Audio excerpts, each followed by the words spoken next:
CO2 gi habidi paukhum pe dabadagi NPO na koi economic blockade ama November 5 dagi pung nifuni pan gi economic blockade chatharagani haibagi koi pauche singa dumak yauri masi marui na koi Naga People's Organization na masi yaning dribasi koi gi daily khungangda koi gi mafam adu leiriba koi gi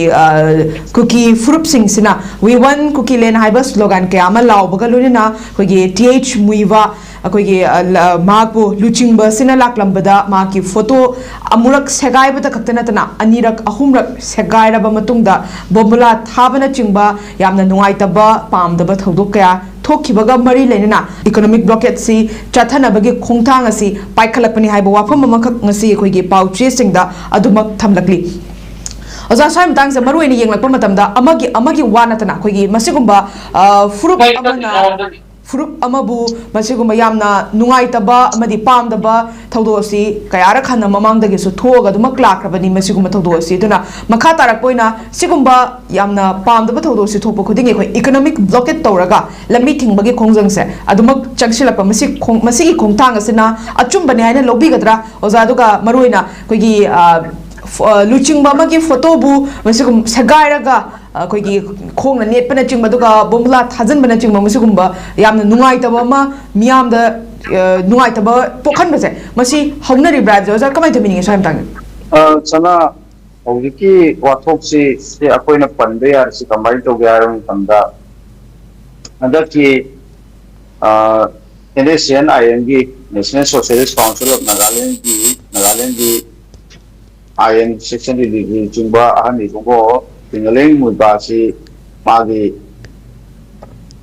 makunda hai tare somdanda laambagi sarigi sahi idabagi tungda mana yum thado kanda chakibadagi miyam khangna lakibadi angatisina ahan bani hai tare mana lakisi in public function amada kaiga mana public gi taiga da adumai to din mai inda lakibadi ahan bani adigi khumse tugi saruk amoina Naga sing na Manipur leiriba Naga sing na sinal oina ma bu okpa kotpa adagi su tawum tamda hogi ki hairiba ma okpa gi ma gi cheliba banner ma sagai rambagi kolam bagi hogi ki tawriba mayam du tawre sidai sida kuki kambu sing asina madu tawbuni haibagi potu ma leire bambula thaden ba sagai ba kokai ba gi pai bagi pau mayam ti leire ado sida panbe arisi moina sathiri si kaino hai kanda jiki kisin gi nature sida nakal amarom dana moina amo Manipur gi poiba 2023 ki May dagi thoglaiba Iran si mihat nipun misi mina mayam ama tawri gi yana da moina piriba ru po ji kabi mai matamda makoi di chumna dagi supna dagi tribal solidarity march ama maitaina schedule tribe demand tawrapodi mayokta tribal jingbi right manga dore aigana tribal jingbi silent protest mass rally ama chachabani adugi chachaba maraktuda makoina cookie war memorial gate to maitai singna mai tharambadagi madudagi khosauna raba cookie singna maitai singi mathak chatharakpani sini moina haiba negative china tasengbadi madugi mamangda adugi nongini gi mamangdagi tohan bus government ki forest office mai thaba ama thaba even valley maraktuda chapur town da maitai driver gari di handyman fuba kotpa ayam loi kugraba pot nakani aduba moina piriba maramdi aduni adumai tawdana moina haire aduga nakal amarom dana adugi wari du lei aduga hangatna amu kari bino tingaleng muiba se ma naga singi luchingba moina laaga su Manipur gi miyam na maksi ahal amoina aduga Manipur da pokpa Manipur da chaw gi mi amoina mana naga gi political leader amoina Nagagi arm political leader amoina revolutionary leader amoina laga su miyam na mahaku Manipur da pokpa Manipur macha amoina saigi Naga khutana tana atopa maitai yauna atopa kalu mayam na mabi mana magi mayim da lakcheba matam da chahi humpu gi tungda mana mayim da sumaina lakche loina makna mayam da u ibule adugi maraktuda haujiki cookie sing asina magi kenodu banner theliba ma bu okpagi kegi dai kunda thamiba banner du chegai ba kokai ba mai thaba bangla thadan do tawsi yamna akoi gi lebak macha ta da ba hai tar lebak macha ta da thu amani adugi matungina asagi makoina adumaina tawrabanina madugi asaw buduna Naga People's Organization na amuk madugi makoina miyamna makoi khakta natana naga manipur da leriba naga khakta natana atai miyamna bauda atai kalup mayamna bauda ikai nariba thingaleng wibagi adugumba magi pokpagi banner kai duda adumaina uchit thawai dabagi karigi tauba thawong duda di amuk hena naga singsi khoisau na halakanda naga people's organization na hawjiki hairiba madugi yaningdaba phongdok poina aduga kuki singna piriba madugi keno singjo potu na kaina singdo iba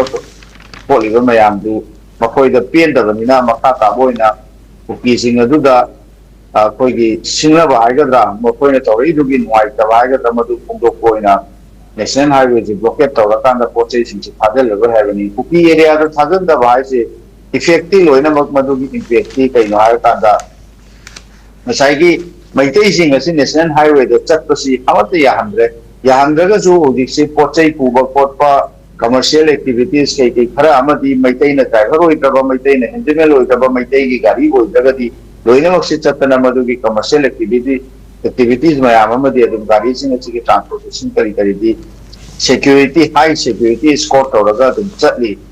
adu so hojiki blockade se laga di adu chi kadoni aduna maduna pirakadu be impact ni asage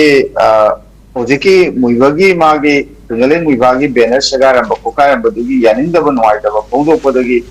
blockade torakanda di loinamakta effecti loinamak kuki khaktanatana makoina sauningiba kuki dudanatana maitai dasu maitai khaktana hojiki economic activities by commercial transport ke mayam loina laktaba tarakanda di imphal yorakanda asagi wholesale gi karigi laiba pot mayam loinamak sidagi amudi distribute tawdoineba top khundingachu Singge to pasaruk sing dasu nagagi area da bo API kuki domi sing na lebo bo API mete na lebo bo API pangam lebo bo API kuding maksida aibadi magi kanglup irrespective of all magi ethnic group asagi chana thanda bagi pochai sing asu na thong pudi mukta mu loi yodoi ne ba aduna singomba economic blockade national highway ki keno si khulai oina sijinabasidi mapung oina national highway sing sida Sibu ayam matam tauriba nagagi organization sing amadu kuki organization sing esna national highway se khulai wena sijinaba se sidi India government na ya halaga thambagi mong je koina mapa tambuna mukta tum bubo phangi aduna at any cost asiguma makhangi national highway je amanabu tawgera national highway khulai wena sijinaba gi thabak sidi lephat bajana namatam hindo bani ju pawa tum